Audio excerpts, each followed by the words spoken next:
Welcome back to the movie Battleground, everyone. I'm your host for tonight, Noah McCausland, filling in for Aaron while he's busy doing something because, God forbid, we actually have lives outside of this or any of the fan leagues. Um, with that being said, we have a brand new match for you guys today. It's a very, very interesting pair. I actually haven't seen either of them debate before, so this would be very fun to watch. Be sure to, before I begin, just be sure to check out any recent uploads, including last week's three-player matchup between Alec Miller, Jake Reese, and Chris Diaz. And funny enough, because one of those people is here today, so hopefully it doesn't reveal too much about it. But we're going to get this underway. Introducing first, with a record of 1-1, we have Alex Martinez. I believe you have a hyphenated last name. I'm so sorry. You're fine. Alex Is Martinez it is fine. Alex Martinez? Okay. That's good. Well, you're returning to the Battleground for the first time in almost a year after Yeah. losing against Allen in the first round of last year's tournament. How are you feeling? Uh, Good. Battleground's a fun kind of bit of side business that I do around these here parts. And I do it mostly because I get other people's perspectives about movies, and I get to watch stuff that I is not normally in my wheelhouse, which pairing me against my opponent today, Maria, is actually like a fantastic example of. Because we have, I think, wildly different interests and strengths, as Mm-hmm. the questions are going to show. So we'll see who prepared better and ultimately who is the better arguer. Well, you had a mix of like kind of schedule issues and behind the scenes delays and everything that put off your return. But so, how does it feel to be back? Oh, it's great. Battleground is so different from the arenas that I usually compete in, which is like the more trivia realm. So this isn't so much about knowing stuff as it is just your opinion and uh, how strongly you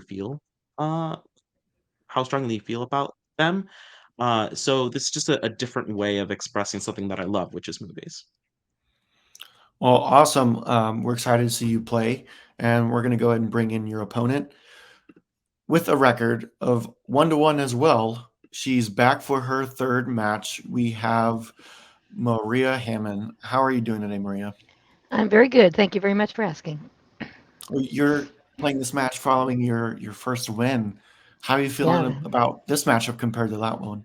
a little more nervous. I felt pretty good about the other one, but this one, you never know. You never know how good the other guy is until you. I haven't seen him ever, excuse me, ever play, so I don't know what I'm dealing with. But he'd probably be pretty good. So we'll see how it goes.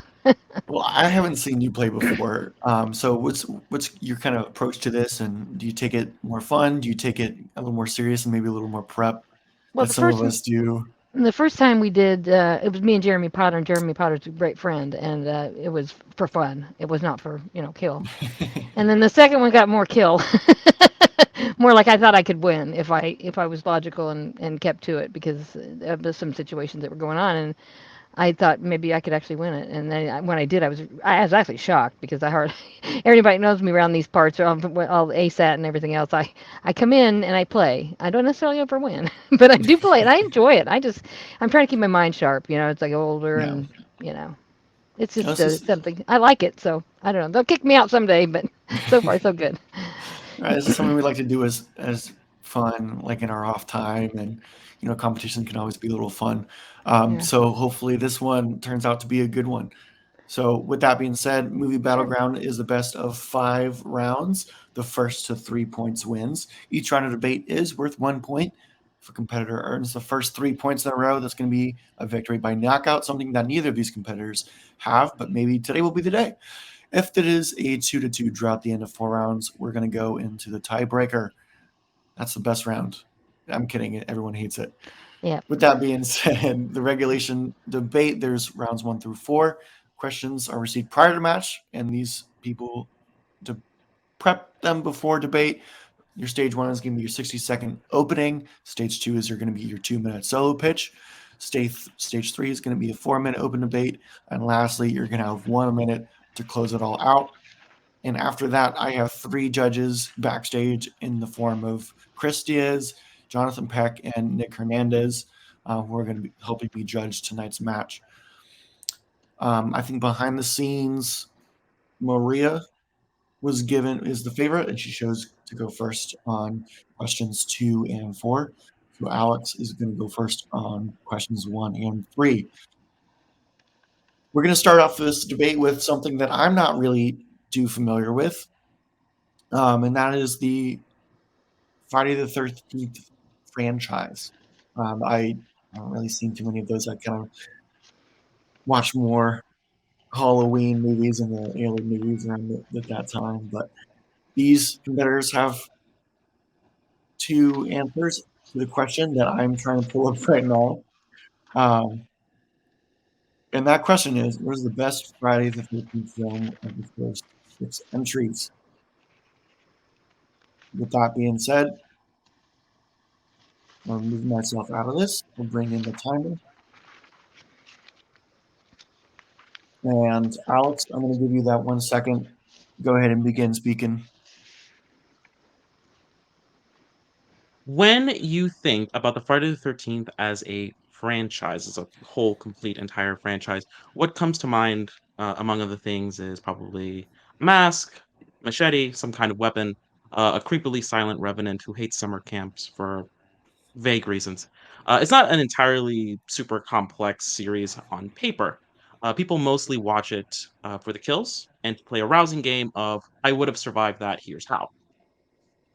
Best Friday the 13th movies should be funny, should be survivable, have brutal but manageable kills. They're like slumber party movies, right? You put them on uh, just to have on in the background, and you go, "Oh, that was crazy."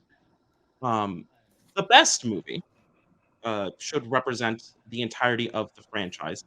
Ladies and gentlemen of the jury, I give to you Jason Live. All right, I'm assuming that's your answer. So just for clarification, Alex's answer is going to be Friday the 13th, Part 6, Jason Lives. Let me figure out how to work this timer. This is going great. I'm doing okay. That sounds like a you problem. Oh, it is. I just can't figure out how he. I don't know. He does a How to lot at reset? How once. to He's reset? very busy. Yeah, because he'll do the layout where the timer appears in that top right corner, and I did it before, and I can't remember how to do it now. I wish I could help you. However, I don't know myself. I just would get one. I got one on the Oh, stove there. I could take off and have the well, magnet on it. it's going to be a little bit different this time. I'll display the timer with a little bit. That being said, Maria, it's going to go back over to you. No, not back over, but just over to you, I know so what you you can mean. begin your argument whenever you start speaking. As it is often with movies, the first movie of any franchise to me sets the tone. I mean, sets the whole reason for there being sequels or other movies involved. And for me, I chose Friday the 13th, the first movie, as my the best of the first six. I think it's a complete story. It reminds me a lot, and of course, it has nothing to do with Star Wars. But Star Wars: A New Hope is a complete uh, movie. It doesn't need any other sequels, although thank God they made some that were, pretty brilliant. But just Friday the 13th is pretty much the same thing. You get a complete story, complete package, and you think, there's a hope for maybe more movies, but they don't have to. If it didn't go over well, I'm sure they could have just dropped it there and been done with it forever. But the killing, the young boy getting drowned, the reasons why everything went the way it did, and the actual completion of at the end the mother being involved and so forth. It's a pretty good movie, and it's also complete. And that's your time. All right, we're going to go back over to Alex. Alex, you're going to have 2 minutes on the clock whenever you begin speaking. So already we have a we have a wild difference of opinion. I looked at Friday the 13th as a series. We had multiple to choose from, and while the first Friday the 13th movie does stand alone and provides a complete narrative, uh, it quite frankly isn't a super dense narrative and it's not entirely ultra satisfying. You don't know who the killer is, and you have no real hint of the killer for a majority of the movie. And I find that to be a huge problem. Whereas with Jason Lives, you get a good sense from the very opening what we're doing here. It's in the title. Jason Lives is kind of the completion of pretty much the entire series as it's had been up until that point. Um, Jason is the title character uh, for most of that time. Jason comes back. Jason continues the story from part five and part four with the return of Tommy Jarvis into the main fold, continuing his story.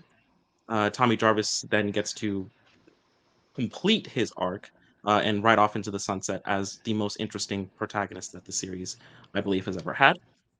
Um, all of this kind of goes to my point that Jason Lives is kind of the whole series boiled down, distilled, and really taken to its natural climax. It's pretty much everything that the series has been made at its peak form, at least up until that point. Jason Lives is just funny. It's got some great hokey comedy, which relieves the tension of the kills, which makes it more watchable to a casual audience, but it still has that brutality.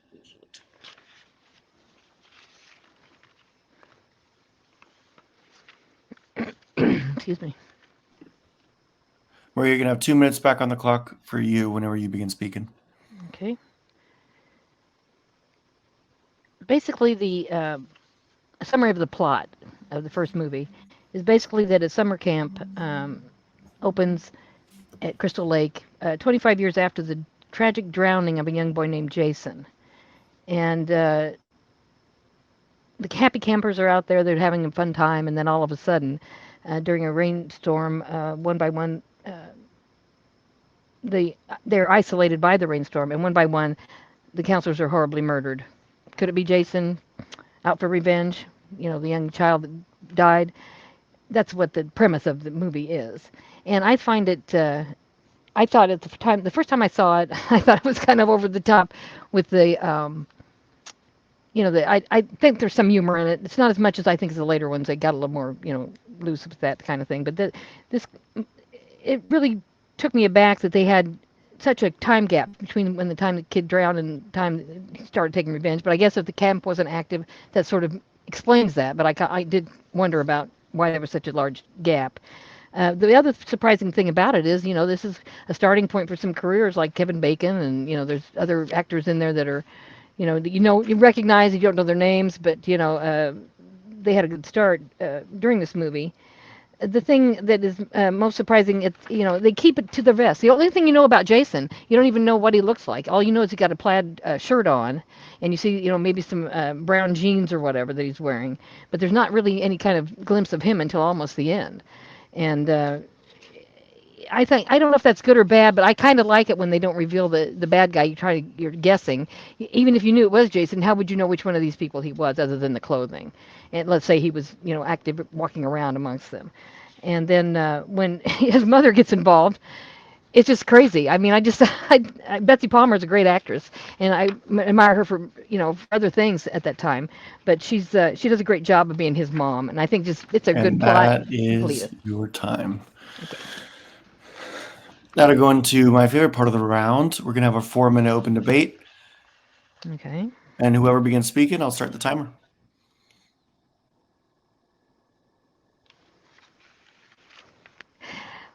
I just wanted, I saw it a long time ago. I saw it again recently to brush up for this, and it's still the same. I have nostalgia for it because I think it's, like I say, a complete movie. You don't have to worry about whether or not it's going to continue.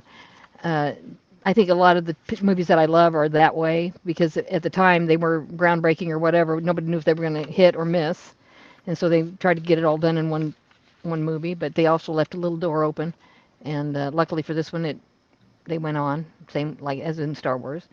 Um, it's just I just love it. I think Jason's it's a very quirky character, but I think the first one is the best. I mean, I don't know. I understand what you're saying about six, But a lot of things happened. I mean, Jason's already supposed to be dead, and he's been dead in what 5 or 6 years by then, or whatever. And Well, he's also supposedly dead in the first one. Jason always comes back. I I know, think this I is one of know. the things about tone. The tone of the first one is pretty straightforward. I don't actually agree that it's a comedy. I think it's actually a fairly straightforward Oh horror yeah, I film. didn't It's mean it not as particularly comedy. Yeah, it's not no, funny. Yeah. well, you said that you thought there were comedic moments. I don't think there are comedic moments. I think there Yeah, are maybe. Yeah. moments of tension breaking that not inherently comedic. Um, I don't think that Kevin Bacon being in it is a huge point. A lot of people are in these kind of early slasher movies. This is not like a groundbreaking role. He doesn't really do anything in it. I would say. I think my biggest problem with the first Friday movie is not uh, the lack of Jason, it's the lack of your knowledge of the killer. We watch one of these Friday the 13th movies, or we watch a Halloween movie, or we watch a Nightmare on Elm Street movie, these kind of like classic slashers. We have an understanding of, we know who this killer is going to be. And Cam isn't like a part of the opening, so we have no reason to suspect her in it in any way. We have no reason to suspect any one of these killings just be the crazed homeless guy from the first part of the movie from the diner. And it just bringing Pam in, despite the fact that Betsy Bulmer is full actress, um, it's just not something that really makes sense in context because you don't really have any sense of her existence. So when she turns up, it's like, oh, sure, she explains Well, herself, that's fine. But when Jason shows up, it's the arrival of the villain of the entire series. It's why we're all here. The right. resurrection of Jason is something that, like, I don't think is a flaw. It's kind of the point of the character. Jason always comes back. He's been, at this point in the series, he's been hanged, he's been drowned. A lot Well, of things have happened to Jason, and so him coming back is not particularly a strange thing. He even comes back after being drowned in Jason Lives. Well, I'm thinking, as you're speaking, I'm thinking about how groundbreaking this movie was. I mean, the very first movie. No one had ever seen anything like this. No one had ever had any kind of slasher thing that ended up with the young people that mostly generated about, the object of having relationships and sex and doing all these things and having be killed mid whatever or have those kind of things happen. It was unusual. I mean, it wasn't anything. That's why I think it's the best movie is because they broke a lot of ground. They got a complete story out there. They had, him drowning, him coming back. I agree the mother isn't mentioned much, but I mean, this is the whole thing. Why would she be? Until if you're wanting to do kind of a scare, surprise. She Hey, worked guess what? Mom's involved. Well, I she mean, I don't worked see there that at the being a camp. problem. I don't Well, see she why she did, but wouldn't be at well, I mentioned. just She would don't at think least it's be what you around the said. other counselors. Well, yeah, but these counselors are kids. She's a grown woman. I mean, why would she? Well, I they don't work think it would. together. I don't. Well, that's not the same thing. I mean, I've worked with a lot of kids. I don't hang around with them, and I don't know that what they're Yeah, up but to or they're what they're at doing. work when they're at the count at the camp. Yeah, but And I mean, that will be I your don't know what that time for the round. has to do with it. Okay. But we're going to go back over to Alex for your 1 minute closing debate whenever you begin speaking.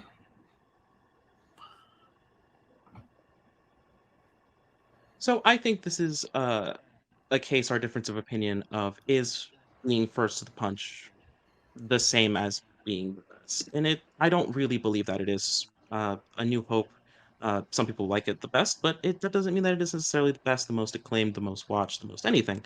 I think Jason Lives is the best interpretation of Friday the 13th, at least the first six entries, because it is the encapsulation of the entirety of the franchise in one film. If you only had to watch one, you could watch Jason Lives and get a good sense of everything that has happened before it. You get a fully formed Jason, you get a fully formed character in Tommy Jarvis that is going to battle him, and you get a bit of romance, you get a bit of comedy, kills that are fairly brutal but watchable in a casual context. This is not something, if you get caught watching it, it is not something that you're going to get terribly yelled at by your parents. They may have even had some nostalgia for it themselves. This is why I think, honestly, Jason Lives is the best entry, at least in the first six. And that'll be your time for the round. Maria, back over to you for 1 minute. First of all, how dare you say Star Wars: A New Hope? Just kidding. I'm kidding. That's my favorite of the franchise. I have to admit, we have a gigantic age gap between us, and I saw these things brand new. never seen before anything like them. They meant something to me in quite a different way than they do to you. You want the complete package with all the, you want to have Windows 1 with all the kinks worked out, so you'll pick up Windows 6. By that time, everything's smooth and you don't have to worry about anything being wrong. I was there for the experimental group, and I enjoy it, even though it may not have all the logic, all the fully formed ideas that they were going for. But they did have established a character that was iconic, that was wanted to be back, even if anyone else doesn't think that's the greatest movie in the world. The first movie at least set the tone, set the standards, and had the character. And I think they did a great job with what they had. And I think that it should be more revered than it is because it started off the whole thing. And that will be your time as well. Thank you, competitors. What a great first round. We're going to drop you to the back. And I'm not Aaron. I don't fact check because who has time for that besides Aaron? I certainly don't. But instead, I guess we're just going to go right back into it. So, Chris, who gets a point and why, in your opinion? Yeah, and a category I'm not the bigger fan of. This very interesting debate. I think both I have. I'm not a big fan of either one. But a slight margin, just because I heard a bit more of her about the twist, the setting up, the plot, everything. Maria got my vote. I just didn't hear that much from Alex about Jason Live and much. I heard Maria about everything. The set Kevin Bacon, the twist, and Mom. And then they got into the bizarre argument at the end about Camper and everything. That Maria had her ground a little bit. All right. That means, Jonathan, we're going to go down to you. Who gets the point and why? I'm actually the opposite, actually. I would have given my point to Alex because he pointed out things during his argument for his description for Jason Lives, and he pointed out some points of why, at its core, at its peak, at the franchise itself, as someone myself who had never seen any of the Friday the 13th movies, and he explained it very well. Although, during the argument for Maria, I didn't feel like it was enough, a little more information enough for her. Were the first movie, even Alex pointed it out on it, and she didn't feel like it was 100% a little confident in it. So I would have given my point to Alex for Jason Lives. All right. That means, Nick, we are going to use you in this first round. Who gets the point and why? Tough debate. A lot of good points brought up by the competitors. I ultimately decided to go with Alex. I think that he did a really good job at saying that this is just kind of like the culmination. There's a lot more of a satisfactory ending to it. As far as Jason Lives is concerned, Maria did a good job at selling why she likes this movie. She liked the original Friday the 13th, but not necessarily why it was the best. So I decided to go with Alex. All right. Thank you very much, judges. We were going to move you back into the background. And real quick, we're going to pause here. Let me see. Can you guys, is the screen completely different now? Or is it still you guys on there?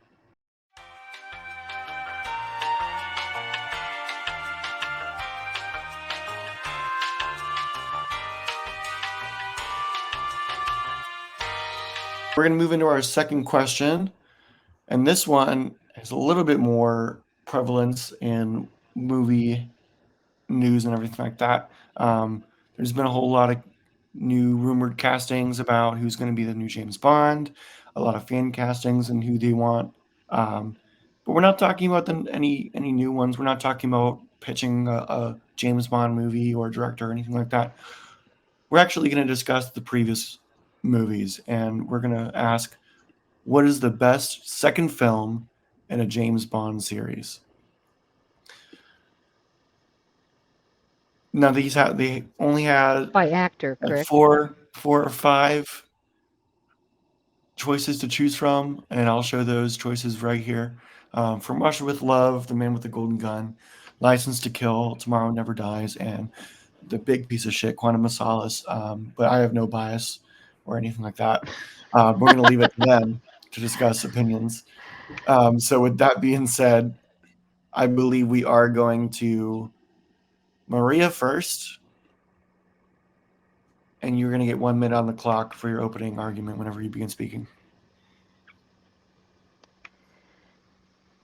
As I've stated before, I'm sure to bore you with, I've seen all the James Bond movies as they appeared in life, and I can tell you that I love Sean Connery. Not a big fan of Roger Moore or Timothy Dalton. I do love Pierce Brosnan's take on it, and of course Roger Craig has just knocked it out of the park. Um, my choice was Tomorrow Never Dies, and there's a lot of reasons for that. It's a movie I love. It's a movie I've seen probably in excess of 50 times. Um, it's the first groundbreaking movie that actually had the female, rather than being a Bond girl, she was a protagonist as well as James Bond, and also had things to do and was better than Bond in many of them. It wasn't, oh, coincidentally, she's a computer programmer and she can do this and that. This woman was an agent of her own for the Chinese, and she was just amazing in the role. She set the standard for all upcoming kick-ass women that work in the franchise now. So that's my choice. Tomorrow Never Dies, especially for Michelle Yeoh. All right, that's going to be time. I apologize for not showing that earlier. I am still pretty rusty and not great at this whole hosting thing and managing all the behind-the-scene technical stuff. But there you go. Tomorrow Never Dies from Maria. We're going to move over to Alex for your 1 minute opening whenever you begin speaking. James Bond is the quintessential spy hero. His movies are generally travelogues. They document his life in uh, his various missions. And best ones, I think, depend really heavily on Bond's personal life. The best Bond movie, as we all know, is Casino Royale, which I know. The best one, I believe, is Casino Royale, and a big part of that is Eva Green's character, which became a driving force for Daniel Craig's entire arc throughout his movies. I think a big part of that is because James Bond, despite being supposedly, or perhaps he should be a more cold character, he's actually a very intense, emotional character.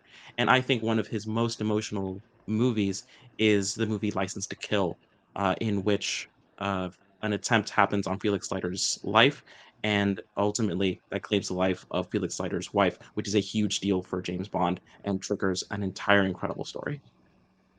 And that's going to be the 1 minute opening round for both of these people, for both of these competitors. We're going to move into our 2 minute round. Maria, back over to you whenever you begin speaking. And Alex just made a statement about Eva Green setting the stage for the arc. It was unusual. Daniel Craig was actually given an arc that went through many movies and was able to complete it, and it was fantastic. I disagree that Casino Royale was the best movie of the franchise. It was good. His version, the original David Niven version, was a joke, and I didn't think that was a fitting thing. But now Daniel Craig, of course, the parkour stuff in the beginning, it's amazing. It's a great movie. But Tomorrow Never Dies is what he should be thanking, because the reason Ava Green has any kind of arc at all, or even any importance in this franchise, is because someone like Michelle Yeoh broke the mold and was able to get in there and be a worthwhile female that isn't just a love interest, that she has things to do, that she might be a horrible villain, she might be anything. And I'm not talking about the regular Bond type stereotypes like the Famke Janssen, I can't say her name, on the top, from Goldeneye, who was squeezing the life out of everybody, and those kind of villains are just caricatures of actual people. Michelle Yeoh was in that movie from the beginning to the end as an agent, as doing all the jobs that needed to be done.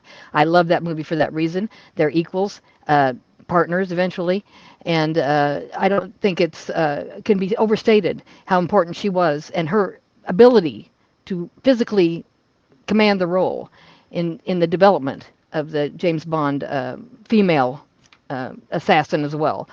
Uh, the movie involves newspaper or media megalomaniac Elliot Carver, who wants to take over the world and is causing wars to get the news and out and be the one in charge. And he wants to overtake China, and he's trying to do that by setting up disastrous situations, and they are trying to, out him and make sure that that doesn't happen.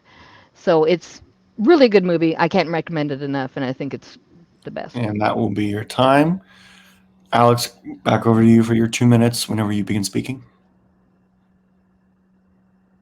So the reason I brought up Casino Royale, it is not just because I do believe it is the best of Bond movies, but because I think it points to a big uh, recurring cycle in the life cycles of the different James Bonds. A lot of the best Bond movies involve uh, loss, grief, and it is a big part of a character that I think a lot of us think of as just a spy.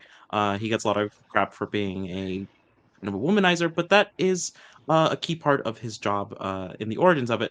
Um, License to Kill plays on, I think, the most interesting parts of the life of James Bond, and that is that this character is intensely social, leads him to have a fair amount of friends, but he is always alone. So the loss of one of these friends, an attempt on one of these friends, that is a deeply traumatizing moment, so much so that James Bond walks away from his life, from his job at MI6 to go off the grid, going against the orders, which is not something that James Bond really did up until the point of License to Kill. We've talked before about breaking ground. This one is actually breaking ground in this series for that point. Um, Felix Leiter is a massive and important recurring character in these James Bond movies, and this movie put him in the hospital and killed his wife, something that James Bond took incredibly to heart. And that I think goes to show how, even though this is only Timothy Dalton's second attempt at this character, he got it right away. They were not afraid, and they had the right actor to go in it. Timothy Dalton, who wears it all on his face all of the time, but is always trying to mask it with a cool smile. I think it was such an interesting choice for that actor to play this specific part. And that will be your time. We'll move over into the open debate round. And when anyone begins speaking, I'll start the timer. Well, I just want to pick up on a couple things that you said a minute ago. The emotionality of James Bond has never been in question. I mean, on Her Majesty's Secret Service kills his wife. You know, there's always been times when James Bond could show his vulnerability and his, the emotion that he has. Pierce Brosnan did a great job with that during GoldenEye. They were trying to make the audience understand that, trying to bring the Sean Connery bad boy, I'm going to not have any real feelings, into the 2000s where people do have feelings and people do fall in love and they get out of love and he's got an old girlfriend that he has to deal with and so forth. So I think that had already been done. I don't give any credit to License to Kill. I mean, Timothy Dalton's stint as James Bond is just terrific. I mean, it's not fun. The character is not anything. I mean, if you want to have a serious conversation about, you know, how great Timothy Dalton is, that's great. But he's not the James Bond that everybody wanted or knew, and he's not in the franchise anymore. I mean, he Well, got two movies. I certainly agree that Timothy Dalton is not the James Bond that everybody knows. That could be someone else. I do think it's interesting you brought up on Her Majesty's Secret Service. The death of James Bond's wife is an event that they directly mention as a reason that James Bond takes this so personal in License to Kill. Frank Leiter distinctly brings it up to Della. Um, and I think it's a real point of interest, a point of trauma for him, and that's why he takes these events so personally. But Um, why do you want a super secret agent to have, give his emotional well, reaction you to every just single said thing that that people happens? have emotions, and they Well, I certainly know did that. I know before. that, but I don't So know that I that's don't want, important. if you kill one of my friends, I would certainly be upset about it, and I don't have the skills of James Bond. Um, James Yeah. Bond is inherently an emotional character, despite the fact that he has a job in intelligence. The fact of the No, matter is, I can agree the with that, but person what I pulling the don't, no, trigger. go ahead. Sorry. No, no, finish. So sorry, go Okay. ahead. No, I think that to bring that up and say that as though that's something extraordinary in License to Kill, he's been emotional in every movie about something. I mean, there's always something that he wants to either get revenge on or, you know, take care of. He has lots of reasons to be emotional. He has lots of reasons to be on. I mean, Skyfall, look at that thing. That was a wheat fest. You know, it was a wonderful movie. That's one of my favorites because I loved the villain, Harvey Dam playing the villain. He was fantastic. But, James Bond always has some emotionality. That's true. But I don't think you can give the credit to Timothy Dalton in that script for making that be something somebody came to light with. Not giving the I don't credit agree just with to that. Timothy Dalton in the script. I am saying that Timothy Dalton portrayed it very well. It's interesting again that you brought up Skyfall because Skyfall is another one where James Bond loses one of the constants in his life, where an attempt is made on the character M, and pretty much the way of life at MI6. This is a recurring thing for James Bond. Uh, Someone always tries to take something A way that he from him loves. just to hurt him. And Right. maybe it just accidentally. The fact of the matter is, the reason we keep coming back to this point, the removal of constants from James Bond's life, is not because it is a cheap mechanic of storytelling. It is because it works specifically for this character, for a I don't know character if that that I works agree. in intelligence to have to go off grid, to have to go off I, script, to have to I, go yeah, and I just don't agree with be that. a I think, different like, type of you're thing. looking at Sean Connery, and the way he handled James Bond. Everybody loved that. Everybody, that's the one that most people go to. Now, I know younger people don't. I think it's a meta thing. I again think it's the age gap. I love Sean Connery in that role. I did not love Roger Moore in that role because he made it too funny, and it wasn't supposed to be that funny. Pierce was a perfect blend, and of course Daniel Craig. Who can fault him for Chris is any of just that? playing a But I just different don't think version it's of the emotionality that they're getting across. I think it's the, hey, I can also have emotions, but I know how to get the job done, and I can put them on the side when I need to. And that will be the 4-minute open debate. We're going to go back over to Maria for your 1-minute closing argument whenever you begin speaking. I didn't get to say much about Michelle Yeoh. I would love to talk about her forever. She did such a great job in this movie. She comes in and is a ray of light. She outwits and outplays James Bond in a lot of the movie. The motorcycle chase scene through the streets of I'm not sure where they were exactly. Beijing, maybe, I'm not sure. And not streets, but on the buildings, through the buildings. Jumping up and down on things. That was one of the best motorcycles chases in the franchise, and the one that Daniel Craig just completed was also pretty doggone good. But Tomorrow Never Dies just it broke the mold. It broke. Let the female come in. Hey, let's get these women to actually do something that matters and that they're important and that they're not just here to be seduced by him, because of course everybody's just seduced by him. Who would want you want James Bond for a lover, but you don't want him for like your husband. So it's like it's not necessary to do that anymore. We know what he's like. We know why he's doing what he's doing. He's suppressing pain or whatever by sex, whatever he's And doing. that will be your time. We're going to go over to Alex for your 1-minute closing argument.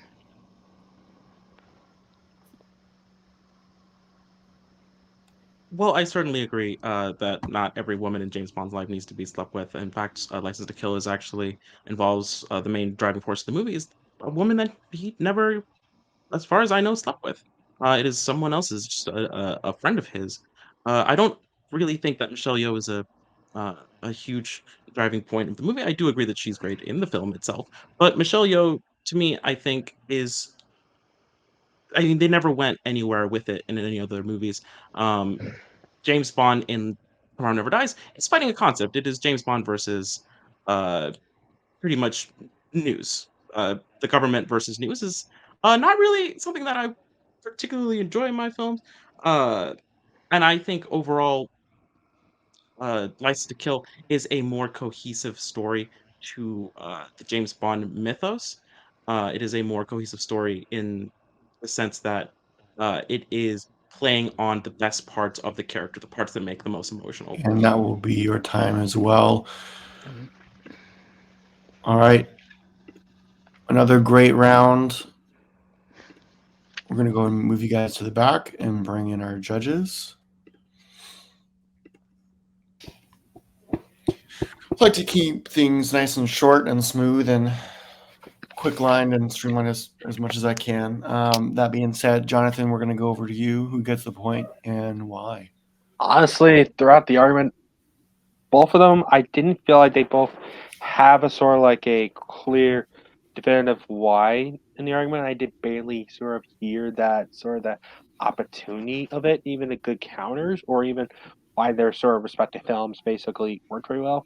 But that being aside, based on the thing I heard, and I think although it was a little bit of the minimum during the argument, I feel like the point I will give it to for Alex for License to Kill because he pointed out the things that in License to Kill is sort of like a Bond, like we sort of never seen before, or even sort of President will later on to see with Daniel Craig's film, his later Bond films. Even though he had sort of two films on his resume, he pointed out the points where Timothy Dalton not only embodied the role very well, and sort of like about the friendships he had throughout the movie, and surprisingly the brutality throughout the movie, even resigning MI6, or basically the tribulations in the movie. Although it was been minimum, I felt like he pointed out more in the main argument when I felt Maria for Tomorrow Never Dies. I didn't hear another sort of his or her Bond though, basically for Pierce Brosnan though, even though it was a great story for Michelle Yeoh. Besides that, I didn't hear the rest of it all that much though. So I would give my point slightly to Alex for License to Kill. All right.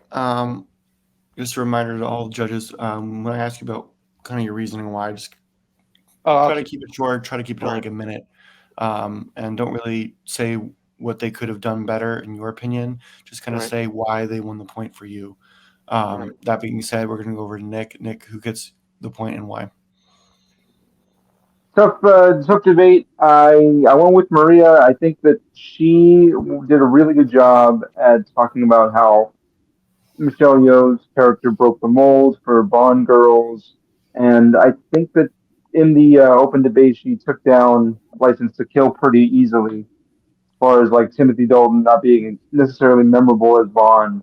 So yeah, Maria gets the point. All right, and we're going to go over to Chris Yeah, I went for the with tiebreaker.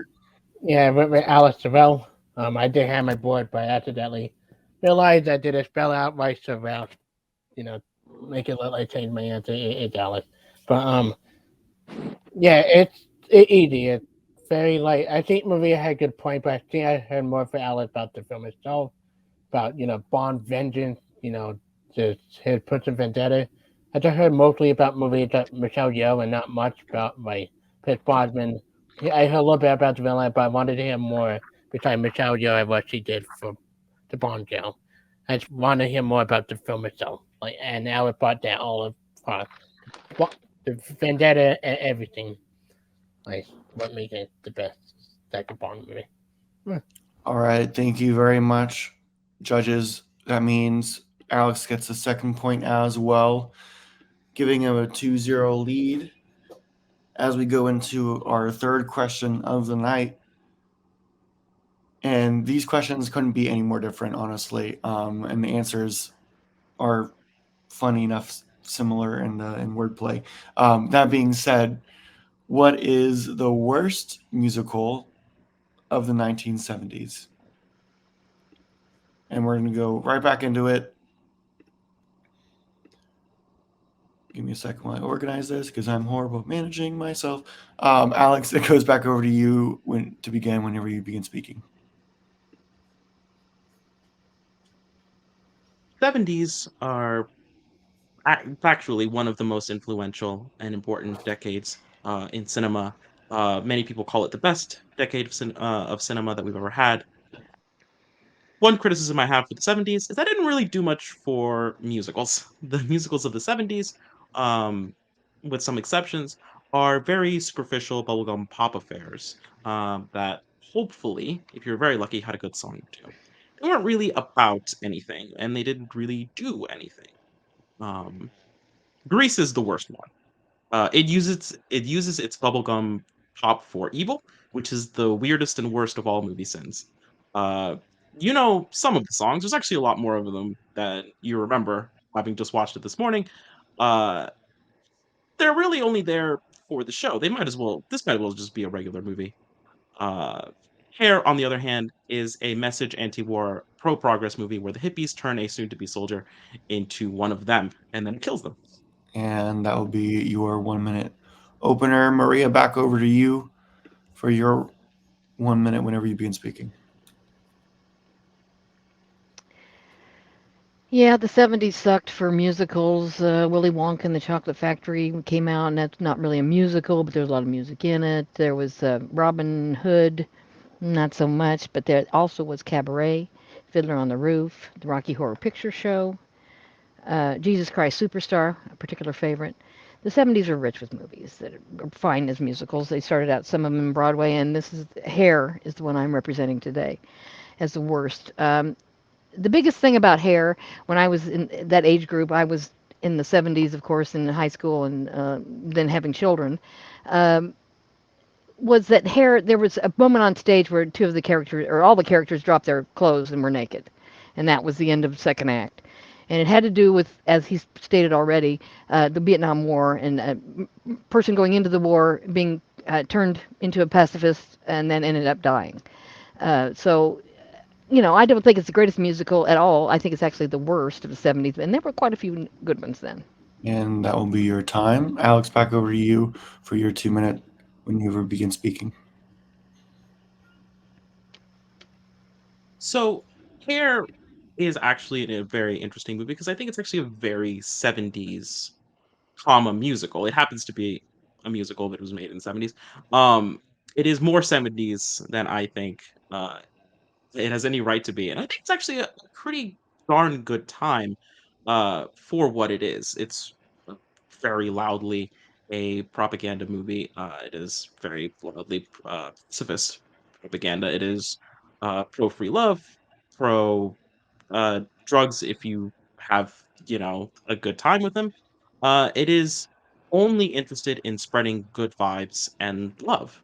Uh, Greece Greece has got a whole other thing on its mind, and Greece, I think, was made by someone who didn't really attend high school.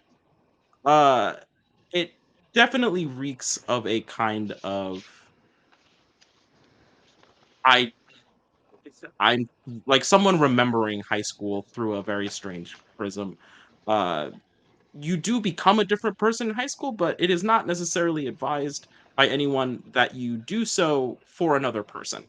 uh, Influence happens, but you don't do it specifically so you can get a different person that you're romantically interested in. I think that is the main problem of Greece is that it is thoughtless. It is an empty-headed movie, and I think you cannot say that about Hair. It has a lot of things on its mind that it loudly screams at them. The worst thing you can say about Greece is that it is tactless. Some might call it rude, but that does not necessarily mean that it is bad. I think Greece being ignorant, I think, is a far worse crime because it actively spreads negativity to um, a target audience, which would have been an impressionable, probably high school crowd. And I think that is a far worse sin. All right, and that's going to be your 2 minutes. Maria, you can have 2 minutes as well whenever you begin speaking. Well, let's talk about Greece a little bit more then. Greece is made in the 70s, however, it does center around 1958. And the culture then was the cars, the gangs, the people, doing what they were doing. I'm sure this is a very stylized and, whimsical look at that entire culture, but it wasn't set in the 70s. Hair is set in the 70s, and it could have been done better, in my opinion. Greece, as far as being, I don't agree with you at all about that movie. I think it's a great movie. It has a bunch of great tunes in it. The story is very accurate to 50s type culture, uh, as far as what they were wearing and as far as what they did and how they acted and how. And I think it's a really good look at high school. I mean, Danny wants to come out and say, hey, he likes Sandy, and he can't do it because of the way the pressure he's getting from his group of people, and the same for her. She has to fit in with the naughty girls, or she can't survive. I don't get where you're coming from with that at all, but that's okay. We're allowed our opinions. Now, Hair, I remember being just like dismayed by it because my brother was in the Vietnam War, and my husband was as well, and the things that they were talking about passive, I can't even say pacifists, whatever. Uh, yeah, they were saying that, but they weren't saying it in a good way. I mean, they were getting high, they were getting drugged up, they were running around in, flowing outfits in the park, and then they take their clothes off, sing a few songs. That didn't do anything for musical theater in any shape of the word, but they did manage to hook them in with the Vietnam War idea, and then to end up with the kid getting killed anyway. I mean, it's like, okay, we get it. It's a metaphor for life. But are you going to the movie? Are you going to musicals for that? I don't know. I don't normally, but then there was Evan Hansen, so I don't know. And that is your time. I don't know if anyone should ever bring up Dear Evan Hansen in movie form, at least. That being said, we're going to go into our 4-minute open debate whenever anyone begins speaking. So you've hit on kind of my biggest issue with Grease is that Grease isn't really a movie. Grease is an aesthetic. Grease is like a vibe. You hang out in the sort of 50s-ness of Grease. It's a look back at a look, for me, excuse me, for me, it is a look back at a look back. Um, and it's interesting. I'm not saying that the songs are bad. The songs are, some of them are very memorable. We And they're still very have some of them funny. around Some today. of them are, yeah, especially Sure, the Beauty sure. School Dropout is very funny. Grease I is a just, vibe, but Hair is the 70s. That is directly what no, was it's going on not. in the I lived through the 70s. 70s. I was in high school in the 70s. That's not the 70s. That's the But it stylized. was Let's go the to Haight events Ashbury of and just the be hippies and events of drop the in and drop events out. And the people in events of Illinois didn't do Hair. that. The That's events all in crap. Hair. The people in Illinois were not in New York. The events of Hair directly tie into the events of the 70s in a way that I that's what the disagree, movie is having lived about. through it. Grease is not high school, but Hair definitely was a major, or Nobody the did 70s the were things that they're definitely. doing in that thing, and to sing along with it and have the You're telling me stakes couldn't be hippies did higher. not take drugs and Am I attract telling people you to their what about? lifestyle in this? Are you saying hippies didn't do No, drugs and I'm not attract saying people that. to I'm their saying people didn't lifestyle? make musicals about it. It's crazy. They People did clearly that. They did didn't make do that. musicals about it. I'm telling you, 95% of the United States did not behave in the way that those kids were doing during the No, Vietnam War Hair era. is a I very mean, small it's story about one guy's exactly, strange weekend. but it's ridiculous. It's not at all like. I mean, what about all the other things that were really Actually, it's happening? Why ridiculous. didn't they Grease is just? also ridiculous. Well, it is ridiculous, but it's not trying to be something that it's not. It's not trying to be out there and, oh, let's tell you all about how the 50s went. That's not what Grease is about. It's a fun movie. As you said, it's a vibe, whatever. But at least it's a movie that had some, comedy in it, had some fun in it, had something to keep it together. This stylized idea about how the Vietnam War protests should go and how people would have behaved is ridiculous and it's disrespectful.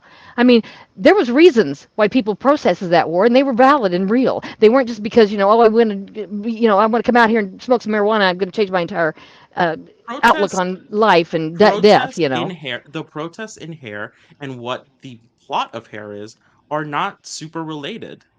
They want the But they group should wants to be. get the they're not. This group of people want to get their friend because they're worried that their friend is something going bad and is going to happen to him in the war. That's They correct. only cut through. They only cut back to protests intermittently throughout the film. But that's the biggest topic.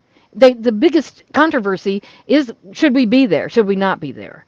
The But it biggest shouldn't topic be. is whether or not this one guy is going to go to war No, because it they shouldn't be don't that think he's though. going Even to if it like is, it. it shouldn't be that. The one guy is not important in the whole. We all know that there's sacrifice have to be made in war, and I'm not saying we should have been there. I don't think we should have. I was worried for my brother the entire time.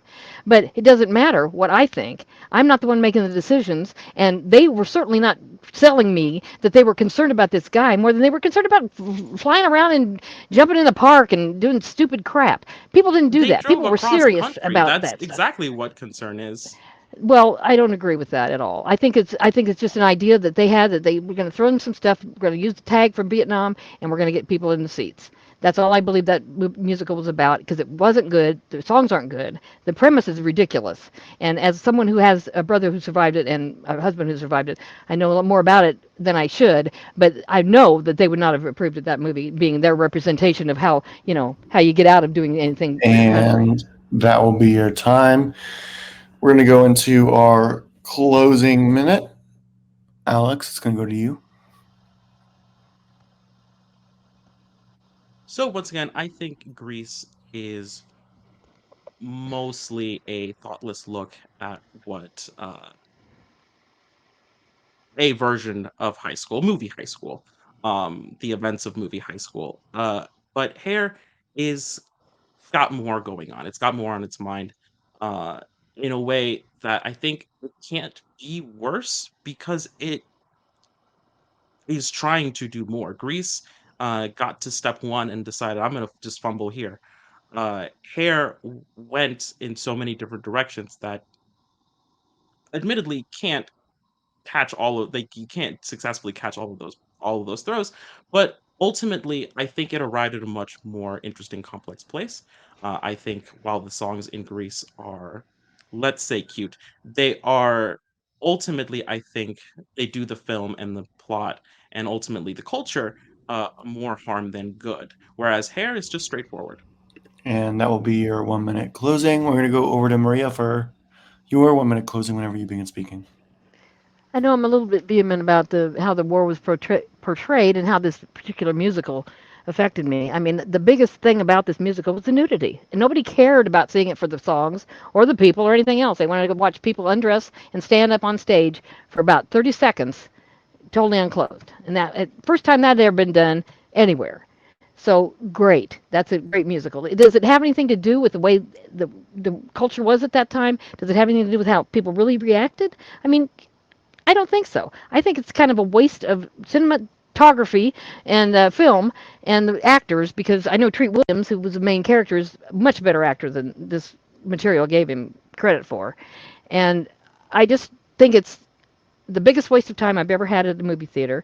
And Grease, however, is a fun romp of the 50s. We understand it was not real. People didn't do the things they did in that exact way. And there was no cars that fly in the sky at the end, I don't think. But I think it was a fun and catchy tunes. And, I can still watch it with my grandkids today. And that will be your time as well. And that's the round, ladies and gentlemen. That's the round. Thank you very much to our opponents. We're going to drop you guys in the back and bring in our lovely judges. I in pain because it's. Nick, we're going to go to you first on this one. Who gets a point and why? So this was tough, man. They kept going back and forth and back and forth. A lot of really good points brought up on both sides. I ultimately went with Maria just slightly. I think the sticking point for me was that the music in the Hair musical are not memorable as opposed to something like Grease. So yeah, Maria got the point for me just slightly for that. All right, Chris, it's going to go down to you. As a musical aficionado here, this is painful to listen to. As here, one of my favorite musicals all time, and the music is classic. Let the Sunshine Shine, and boom, better than anything Grease. But I had to vehemently, to get my better judgment here, give it to Maria. She, and much as I agree with her at her point, she did bring up everything about everything that is wrong with her. Despite some critical things, and Maria got my point. All right. Thank you very much, judges. Jonathan, we'll get to you next round as we go ahead and put them in the back. Chris is going to be struggling for a little bit there, but he can Sorry, recover for Chris. this next round. You look like you're in pain. Chris, good news. This next question is not a musical question, so you should be fine, right? This is actually a replay question. What is the worst sci-fi film of all time? There's a lot of them to choose from, and I don't know the answers that they've chosen, so we'll get into it. This was previously used in Henry and Amar's Blind Round. 2001 and The Matrix are not acceptable answers. However, 2001 is a great choice for this question. I will not be elaborating. That's left for our competitors. That being said, Maria, it's going to go to you. And I'll start the timer whenever you begin speaking. The movie I chose for the worst sci-fi of all time is the Disney's The Black Hole from 19, I think, 7. The Black Hole, Hole, Black Hole. All right, so do I get any time back? I'm waiting on that.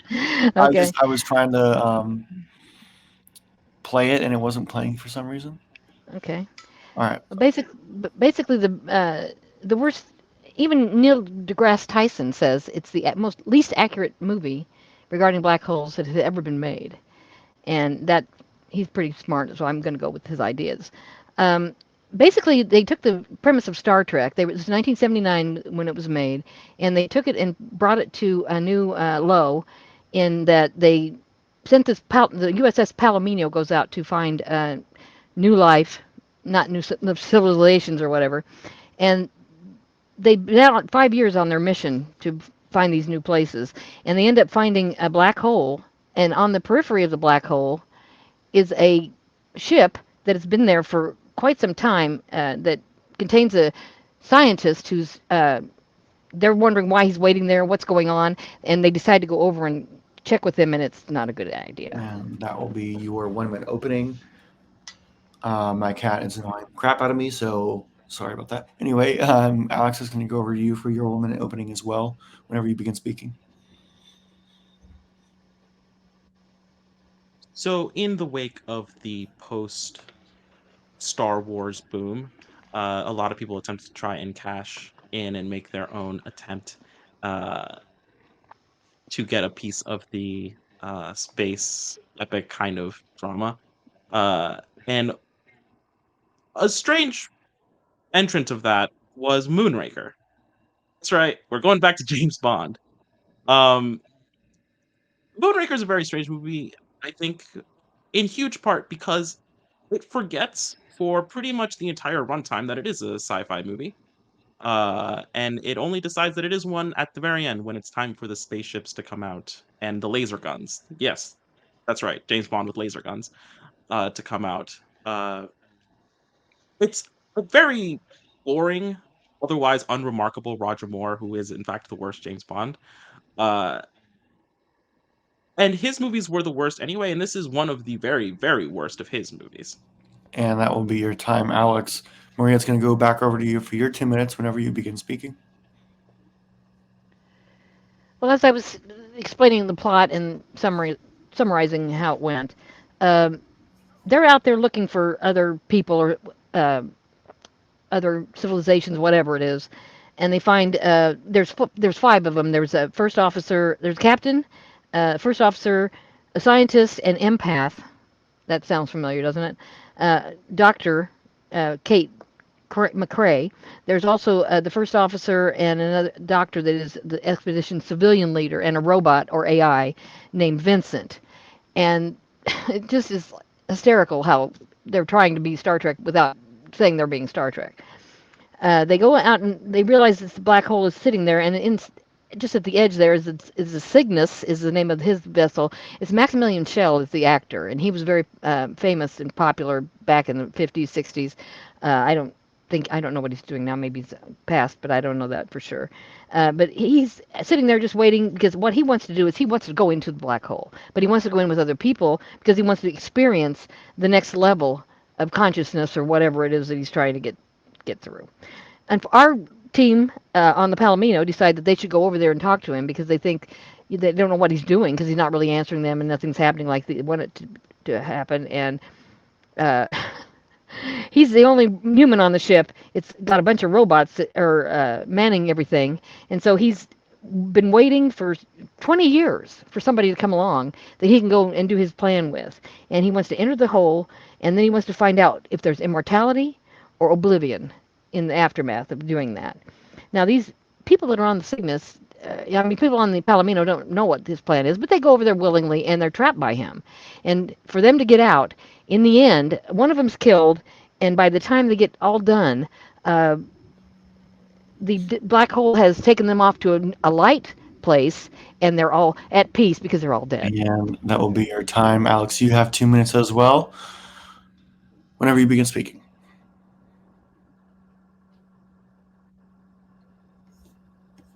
I love sci-fi. You can do anything and call it science. Take Ant-Man and the Wasp: Quantumania, for example. The worst kinds of sci-fi movies, in my opinion, are the ones that just happen to be sci-fi movies, kind of incidentally. Uh, Thinking of stuff like Passengers, Chaos Walking, and Moonraker. You know the ones. Uh, it's just not a concept that really works well with the James Bond franchise. Uh, it's not really like a big sci-fi uh, genre. This is just it's more of a spy thriller kind of a vibe. But they decided to blend it in kind of a two lemons and it's more healthy for you kind of way. It's just not conducive as a story. When the spaceships and the laser guns come out, it is quite shocking in a way that I don't think is true for the black hole, which is firmly a science fiction movie through and through. They start on a spaceship, they go to another one. It's weird and strange the entire time. People have been lobotomized. They go through a black hole. People die. All of that is certainly true. Uh, Moonraker is a worse movie because not only is it one of the worst James Bond movies made by uh or led by the worst James Bond actor, it is a movie that is ashamed to be both genres that it's in. It is a bad spy movie by being one of the worst James Bond movies, and as well as it is a bad sci-fi movie because it has nothing to do with sci-fi. It plays with almost none of the concepts, none of the many rich concepts that you can do in a sci-fi movie. And that is honestly what makes it worse. That is a shame to be both of the things that it is supposed to be. All right, and that's going to be Alex's 2 minutes. We're going to go right into the 4 minute open debate when either of these competitors begin speaking. Well, my epic, the black hole, is set in 2130, is where we're supposed to be headed, and to think that by 2130, that everything will be this screwed up, that they'll have people on the edge of a black hole waiting for someone to come along to, go along with him. It's ridiculous. The whole thing's ridiculous. It's quite probably the worst movie ever made. I've seen it. The one time I tried to find it recently, and it was going to cost money that I didn't think I needed to spend on it. But I remember it. It was not good. And I don't know. Well, I don't think Moonraker's the worst of Roger Moore's films, although I think he is the worst. That's the one thing we can agree on in this whole match. Roger he's Moore certainly sucks. the worst one. It's interesting. You compared it actually to Star Trek, Black Hole, and I think that's a fantastic comparison. One of the things about Star Trek is even in the future, future of Star Trek. Earth is fine, but everywhere else is bad still. Yeah, Everywhere else yeah. still has problems. So I think that doesn't really work for the black hole. Things are can still be messed up. Well, I I also didn't want to mean other review. than the No, no, concept, sure. the ship going out to find new life and then, getting haywire there. And I think that saying that the worst thing is that it is ripping off Star Trek, an intensely popular franchise, is not necessarily the worst thing in the world. Well, I also want to it's say bad Neil science. deGrasse Tyson doesn't matter. His Oh, he does opinion, to saying me. him, well, that's certainly fair. But Neil deGrasse Tyson's opinions on movies, or rather scientific fact and how they relate to movies, isn't really like a huge factor. For example, if we disagreed with him on movies, then we can no longer like Titanic, which is a fantastic film, because the stars are out of place or something. It's just not, I think, a Well, valid I like to criticism hear of the that black hole. perspective. I like to hear that someone tell me that, by the way, black holes don't work that way, and that's so off. It's ridiculous. I don't know Fair. how they work, but I need at least someone with some expertise to guide me in the, oh, yeah, I get you now. This would never happen because of. I'm not saying that's the case in this movie particularly because he wasn't around when I saw it, but I think he's certainly prominent and smart enough to be able to recognize, the science, whether or not it works. And I like to know that. You don't like to know that about movies that you watch. You don't want to know, I think is it accuracy possible is a that huge part. yeah, the accuracy. You don't care about I that don't at think the all. Okay, accuracy is a well huge that's part. I don't think accuracy is in a huge part of science fiction movies. I think maybe if we were talking about a historical epic, that then well maybe if we they're would going be to use different. something But that I think exists. I sci-fi, mean, something that takes place in 21 whatever, I think it is too advanced a concept for me to want to consider. I'm certainly not going to space anytime soon, based on the size of this room. I'll say this about the black hole. Performances in the black hole are far more compelling than anything that can be found in Moonraker. they are better actors. Unless I you're I will give you that. unless, Ernst unless Borgnine you and are just a massive fan of Richard Keel, who was the best actor in all of Moonraker, in yeah, his entire four you're scenes. saying something there. Yes, that's Jaws, right? Is that who that Yes, you're Jaws. referencing? Yeah, Jaws. Well, Just I just think the it's a horrible power of movie, but I don't think it's as horrible as Black Hole is. I just don't like being tricked by the scientific power of facts. the power of Joseph Botton's Anthony Perkins and Max Schnell, I think that alone tops anything. Just those three in a room by Well, Anthony themselves Perkins, I is mean, tops one anything note. more than I what. get you. I get what you're saying, but I have to disagree. Although I don't think Moonraker's the worst for sure. I think it's pretty bad. But he Well, made everything a parody, a comedy. there was no It's not worse even sci-fi serious. James Bond Roger Moore movie for me to pick than True. than That's Moonraker. true. That's true. They thankfully But only went to space that one time. yeah, well, I mean, I'm not saying that they behaved like Star Trek, but they certainly had the cast just exactly set up as the way Star Trek and New Generation, The winning formula. especially. Because you Well, have the privilege to be a white person in America. I understand. All right, and that is time. My bad. Sorry about that. what was that? I'm like, what about the white person in America? Um, Some- TikTok is sending me some really racial stuff right now. How wonderful. With that being said, we're going to go into Maria, your 1 minute closing whenever you begin speaking. I agree a lot with what Alex has said regarding both movies. However, I think it is the worst. I don't like being tricked. I don't like having my sign. I mean, yeah, I know nothing about science and the stars and how they all work and all that stuff. I know something about it because I went to school, of course, and I don't study astronomy or any of that stuff. But to find out some of these insane concepts were so off the mark that no one could even validate any of this movie. I'm not saying that we looked for validation in these sci-fi movies today, but in 1979 it kind of was like you believed them because there was no other resources, there was no internet, you can't look up and say, is that how a black hole works, or are there really people doing this kind of thing? You couldn't have done that then. And that's when this movie came out, and that's why I believe it is worst, is because they took concepts and skewed them so badly. Who knows if those people, if they're still alive, like myself, still believe that it could do this or it could do that. I don't think it's fair. I think the movie sucks. Yeah, there's great actors in a lot of movies. But that doesn't mean they're all good.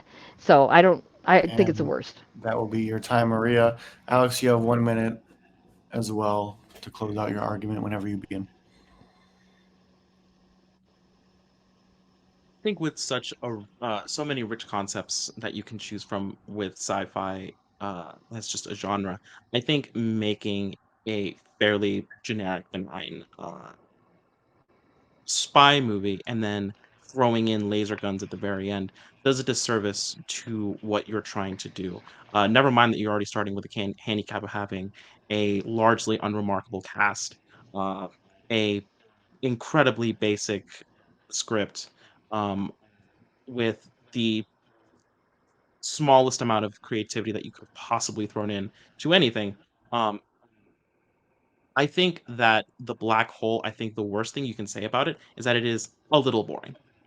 It's a little boring. Um, but Moonraker is very boring, way too long. The cast is entirely terrible, and it is a shame to be both things that it is trying to be.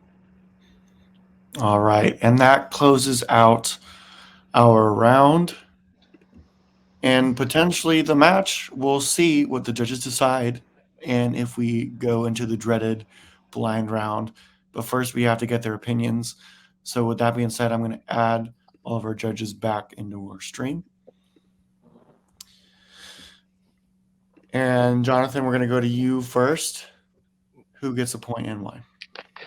I will get my point. I'm going to be the one to say this. I'm going to pick Alex from Moonraker because he pointed out his why is it failed at both genres, not only just a sci-fi film, but sort of a spy film.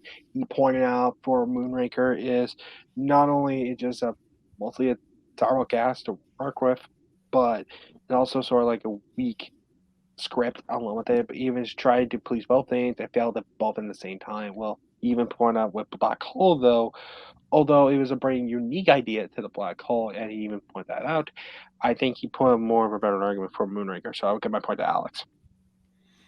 All right. Nick, we're going to go down to you. Who gets the point and why? I appreciate that Alex said that Moonraker is ripping off of Star Wars, and that Maria said the black hole is ripping off of Star Trek. I thought that was really fun. I decided to go with Alex on this one. I think that his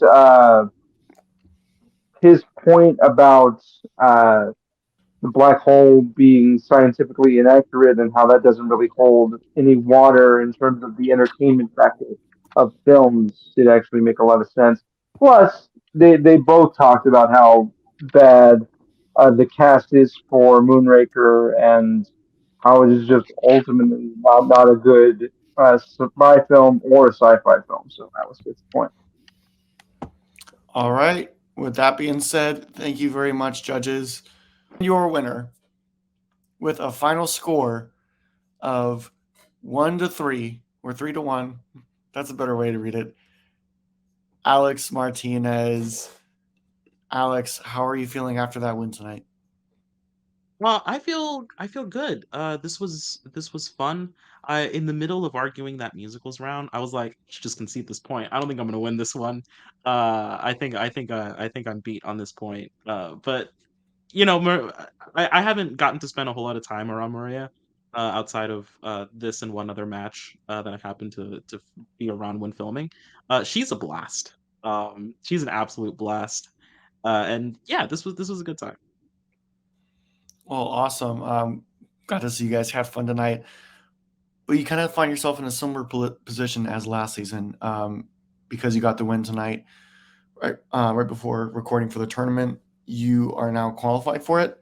Do you have an interest in doing it for a second time round?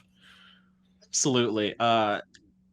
My round one tournament match last year was a ton of fun. I thought it was a really underrated match. Uh, I'd like to get that win back. Uh, so if I have to chase if I have to chase my man down, I absolutely will. Do you have anyone in particular that you're looking for to hopefully go against for this first round at least?